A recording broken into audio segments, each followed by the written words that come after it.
everything changes.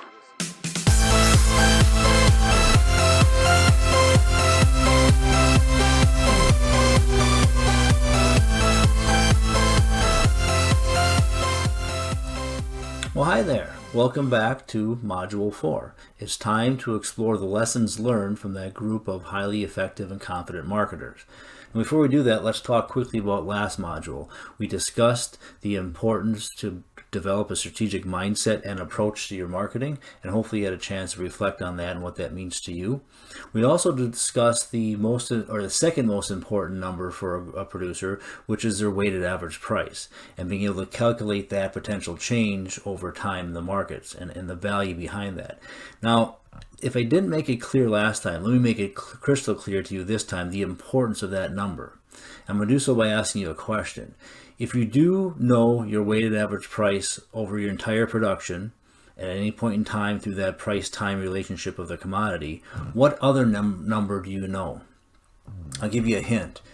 It's reflected in your paychecks. Yes, that's right. If you know your weighted average price, you also know your potential gross revenue at any point in time. It's a very powerful number to make good decisions of how to respond and react to changes in the marketplace.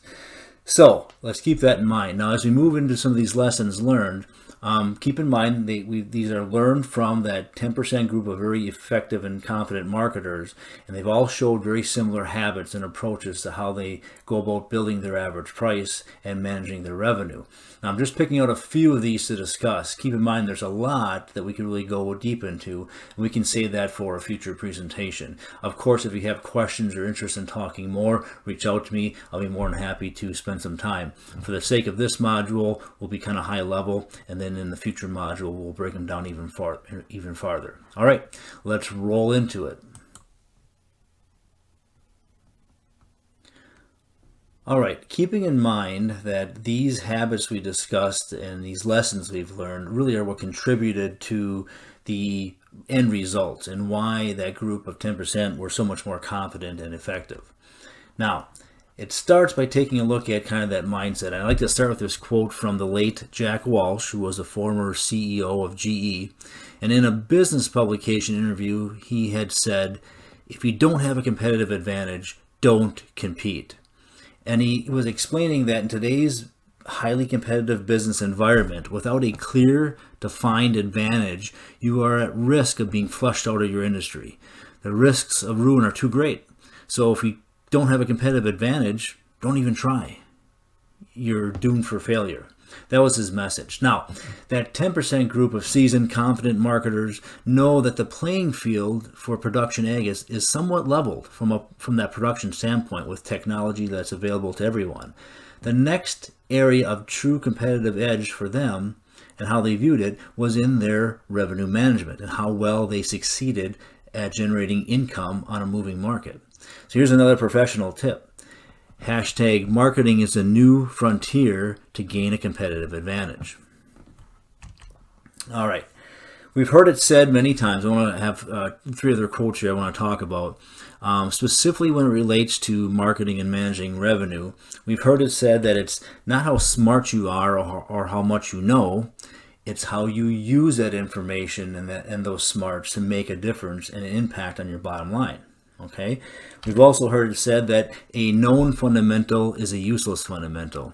In the game of commodities, or how commodities are traded and price is discovered, by the time you have enough information from the fundamental standpoint to make a very confident, connected decision, it's too late. The market has already moved on to what could change in the future. And the third one came from somebody pretty near and dear to me. This is actually from Scott Stewart, the founder and owner of Stewart Peterson and Total Farm Marketing, when he said, hope is not a strategy. And the confident marketers know that hoping that prices will change for the better doesn't get them very far. They need to have an action plan in place for no matter what happens and always be prepared. Okay. The confident marketers also understood intimately the hierarchy of how marketing works and the process therein. So while using appropriate hedge tools and strategies like futures and options or combinations thereof is important and valuable, for their overall game plan, it is not where their focus or journey begins. They understand that it starts at the bottom of really understanding their own operation and being able to maximize that knowledge. Now, this is nothing new. You guys do this all the time, but storage, cash flow, local markets, preferences, the timing, and then they build their future decisions around their operation and needs as they move forward. That's nothing new. But then the second tier is learning to make smart cash marketing decisions. Remember early on when I said your strongest suit that any producer can play is always their physical production? Or in a case of a grain producer, the grain they have in the bin or in the field or in the bag that they plan to produce, that's their strongest suit. So the next step is always starting with what can be done in the cash market and making good, smart cash sales. It starts by playing your strongest suit and your best hand. And then the third level is using and building in the appropriate hedging tools, not for a focus on necessarily gain on the position, but to protect or adjust your overall weighted average price, and thus your revenue, against the potential market moves, good and bad. And then using math and numbers and the proper tools to figure out what's the best position to be in for your weighted average price in all situations. Now, I want to share with you 4 of the main lessons learned from those confident and effective marketers. We kind of call them the 4 pillars. As I said before, there's a lot of other habits and processes that those marketers use and exhibit, but we're going to start with these 4 and build these out in the next module. I want to give you a taste right now of what they are and just talk high level. And these are kind of the core habits that were exhibited, but also very transferable to any other producer. And the benefits are replicable. It just takes an intentional focus and the ability to understand and build in these better habits and build replacement behaviors. Now, as I quickly run through these 4, be mindful that, again, there's a lot of other ones and there's some ways these will interact with each other. So I'm going to be kind of high level in this first review. Okay, here they are. So, strategy versus outlook. The good marketers exhibited a habit of building strategy and not relying as much on their outlook. They also focus on managing their emotions and not just running with them. Understanding how emotional decisions are not usually the best and putting different protocols and behaviors in place to make better decisions by managing those emotions. They also changed their focus from marketing to managing their revenue. And that brings in building that weighted average price and looking at decisions as a true impact on gross revenues over time.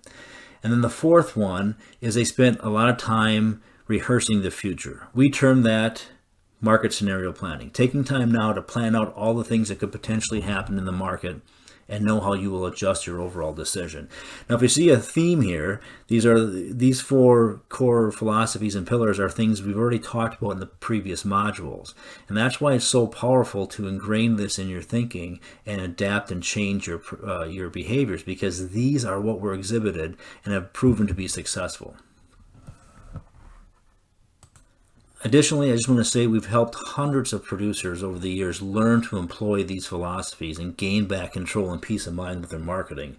It just starts with the small steps of awareness and understanding, and then focusing and continuing to focus until they become the deep-rooted habits that we want. All right. So, I was quick with this review. In the next module, we will dig into those 4 a little bit deeper with some deeper examples. It'll be a little bit of a longer module because I want to go through a little bit more detail on those 4 pillars. But I think it'll be very helpful and meaningful for you. That is a wrap for today. So please reflect on those 4 pillars as we'll build them out deeper next time. And do me a favor, please. If you've been finding this series engaging and helpful so far, please consider sharing it with another producer you may know that could benefit from the same message and learning to better manage their revenue.